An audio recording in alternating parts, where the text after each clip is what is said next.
ওই যুবক ডেকে বলে, আল্লাহর ওলি, আমি আমার মার আমার বিবি যখন ঝগড়া লেগে যায়, আমি একদিন কাঠ কাটতে জঙ্গলে যাব। আমার বিবিকে বললাম, বিবিরি দুপুরবেলা খাবারটা জঙ্গলে পাঠায় দিও রে।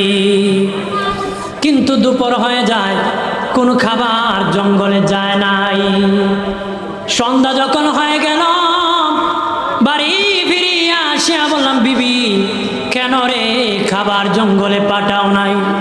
বিবি তখন রাগ করিয়া বলে, হয়তো এই ঘরে তোমার মা থাকবে, নতুবা আমি থাকবো, আর নতুবা তোমার মা থাকবে আমি থাকবো, একজন থাকলে আরেকজন থাকতে পারবো না রে।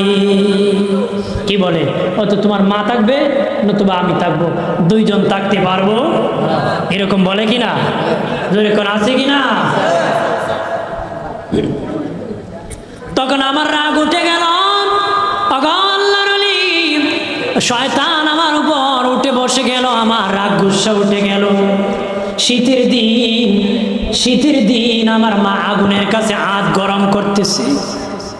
শীতের দিন আগুনের কাছে আমার মা হাত পা গরম করতেছে।